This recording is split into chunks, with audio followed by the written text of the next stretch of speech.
والصلاة والسلام على سيد المرسلين وعلى آله وصحبه أجمعين. أما بعد، كل أمر ذي بال لم يبدأ ببسم الله الرحمن الرحيم فهو أخطأ. کہ ہر وہ کام جو اللہ کے نام سے شروع نہ کی جائے وہ کام ناقص اور ادھورا رہ جاتی ہے. اور ہمارے سلف و صالحین اور علماء دین کا بھی یہ طور طریقہ رہا کہ جب بھی کسی بابرکت محفل کا آغاز کرتے تو کلام اللہ شریف سے کرتے. تو آئیے ہم بلا کسی تمہید و تاخیر کے خدا کے نام سے اس محفل کا آغاز کرتے ہیں کہ خدا کے نام سے ہم اس محفل کا آغاز کرتے ہیں. وہی مالک ہے، وہی مالک ہے، اسی کے کرم پہ ناز کرتے ہیں اور اسی کے فضل سے آغاز کا انجام ہوتا ہے.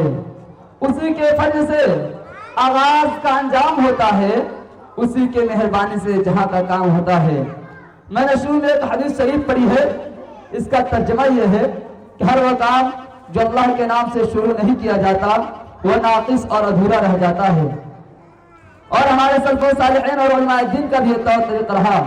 تو آئیے ہم اپنے سلف و صالحین اور علماء دین کے طور طریقے کو زندہ رکھتے ہوئے وقت کو ضائع کیے بغیر اس محفل کا آغاز اس کلام مقدس سے کرتے ہیں جس نے صرف 23 برس کے قلیل مدت میں پورے عالم میں انقلاب برپا کر دیا، جس کو دیکھ کر بڑے سے بڑے فصحاء و بلغاء حیران و شستر رہ گئے، جن کی آیتوں کو سن کر پتھر دل موم ہو گئے.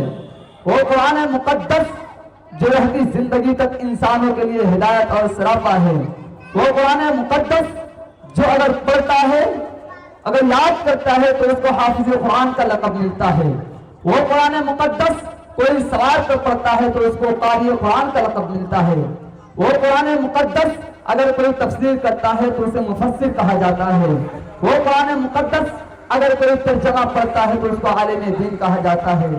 تو آئیے وقت کو ضائع کیے بغیر اسی قرآن مقدس کے تلاوت کے لیے ہم ایک ایسے قاری صاحب تک پہنچنے کی جسارت کرتے ہیں جن سے میری مراد حافظ و قاری محمد ساجد ہے.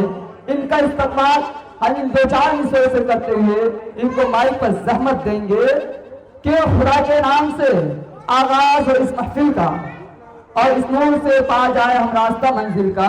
اور یہ بھی کہیں گے کہ کیا بتاؤں کہ کتنا قریب ہے وہ میرے، کیا بتاؤں کہ کتنا قریب ہے وہ میرے، کہ میرا